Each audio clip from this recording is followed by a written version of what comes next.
Okay, friends, coming up in the next segment of the Playa Vista Party Dog Show, the Three Musketeers of latter half of July birthdays, John, Amy, and Shells, will be saluted here. Well, I won't be saluted, but Amy and Shells will. It's all coming up on the next segment of the Playa Vista Party Dog Show, right here on the Harber 2008 channel, only on YouTube. So stay with us.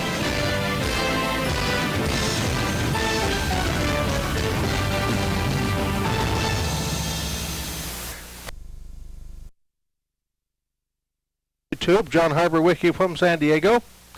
And this segment, we're going to have a little more fun than we've had, not to mention the first segment was quite scary. The second segment was funny. The third segment was funny. But you think those last two segments were fun? Wait until I tell you about this one. Another blast from the past tonight. We will be putting the show up on YouTube most likely on Wednesday, July the 16th. I'm on vacation from my regular job this week, July 14th through 18th. And they're going to go back to work on July 21st. So that's one reason why I'm taping my show while I'm down here tonight, July 13th, 2008, on a Sunday night here in San Diego.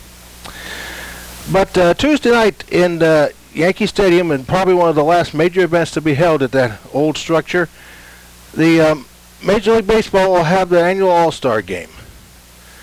And the game will be televised for the 8th consecutive year on the Fox Television Network. And for the 10th time in 12 years, Fox will be televising the game. And every one of those games, the play-by-play announcer has been Joe Buck. Joe, a native of St. Louis, is, of course, the son of Hall of Fame broadcaster for the St. Louis Cardinals and the man who did NFL football and Major League Baseball, each for 3 different television networks, CBS, NBC, and ABC, the late Jack Buck. Jack Buck was well known as the Toastmaster of St. Louis. He emceed so many banquets and he told so many stories. In fact, one of his stock stories is about his family. He has 8 kids from 2 different marriages. And when he tells everybody he has 8 kids, people come up to the street and ask him, how did you do it? And Jack always said, oh, about 15 minutes and a couple of cigarettes. Unfortunately, all those cigarettes, after all those kids, they wound up killing Jack. He died from lung cancer at the age of 77 on June 18th, 2002. But he left behind a legacy of really funny stories. And being the Toastmaster of St. Louis and emceeing all these banquets, he had a million of them. And this one is probably the most outrageous of them all. I guess this happened, I believe, in 77 or 78. The St. Louis Cardinals were on a road trip in Pittsburgh. And in those days, Jack was working the Cardinal radio broadcasts with Bob Starr, who also did University of Missouri football and basketball, and St. Louis Blues, and not St. Louis Blues hockey, that was Dan Kelly. St. Louis Cardinals football on KMOX radio, which was then the Cardinals flagship station. And also a third member of the group, who is now a Cardinal broadcaster of nearly 35 years, Mike Shannon, was a part of the triumvirate.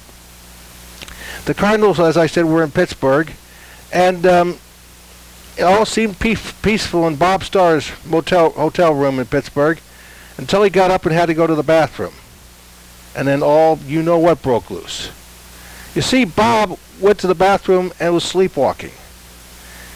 And when he went out to what he thought was the bathroom, well, he wound up going outside his hotel room and locking himself out. That's mistake number 1.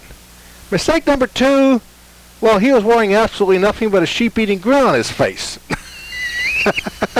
Oh, God.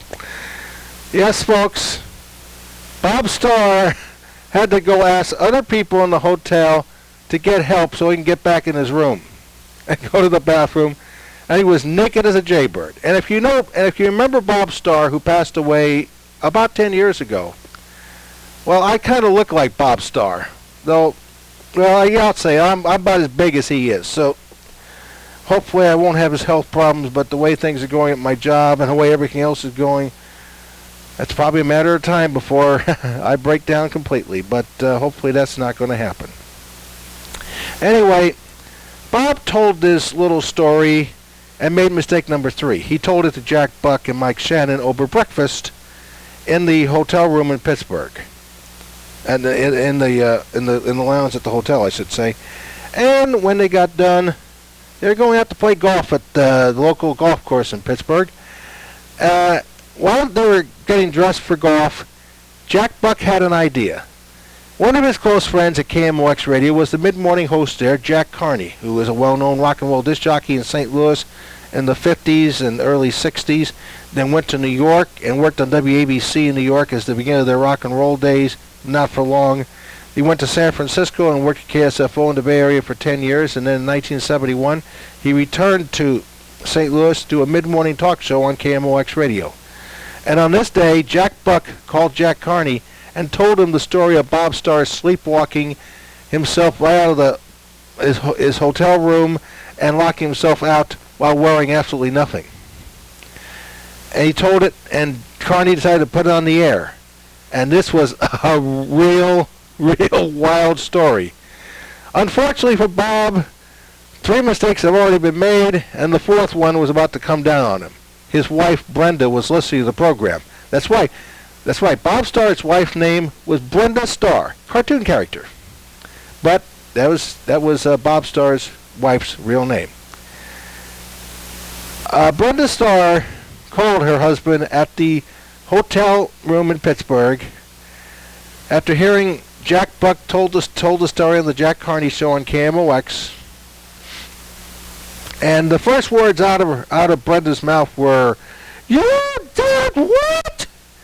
And that was followed by, "What were you thinking?" And so Bob had to explain the entire situation to Brenda. And I'll tell you, that was an embarrassing moment in the life of Bob Starr. But for Jack Buck, that meant another story he could tell on the banquet circuit and when he emceed banquets. In fact, it got so bad, he told every major league announcing team and told every announcer that he met on the road with the Cardinals or when the visiting teams came to St. Louis to play the Cardinals, he told this story, and it was all over Major League Baseball, all over the NFL. It was just an ugly mess. And for Bob Starr, constant embarrassment. And so the motto of this story is, if you're going to go to bed at night, you better wear something, because you might go sleepwalking out of your room, lock yourself out, and you're going to look like a complete mess if you don't. So remember that, won't you? Okay, coming up next, a segment that I've been waiting for quite a while. I'm very excited about the next segment, because we're going to pay tribute to 2 of my favorite ladies on MySpace, Amy Paffrath of E! Entertainment Television and MSN's The Big Debate, who is probably one of the most amazing ladies I've ever met, and the lady who runs Amy Paffrath's street team on MySpace, Michelle Shells Campbell, who lives in Christchurch, Canterbury, New Zealand, where right now, while it's hot and humid here in San Diego and throughout Southern California, it's cold and maybe snowing in Christchurch, Canterbury, New Zealand when she watches this program. Shells is also my #1 fan here on YouTube on the Harber 2008 channel. So when we come back, we're paying tribute to Amy Paffrath and Michelle Campbell, a.k.a. Shells, when we return with the Playa Vista Party Dog Show from San Diego. I'm John Harber, and you're watching the Playa Vista Party Dog Show on the Harber 2008 channel, only on YouTube. We'll be back from San Diego right after these messages.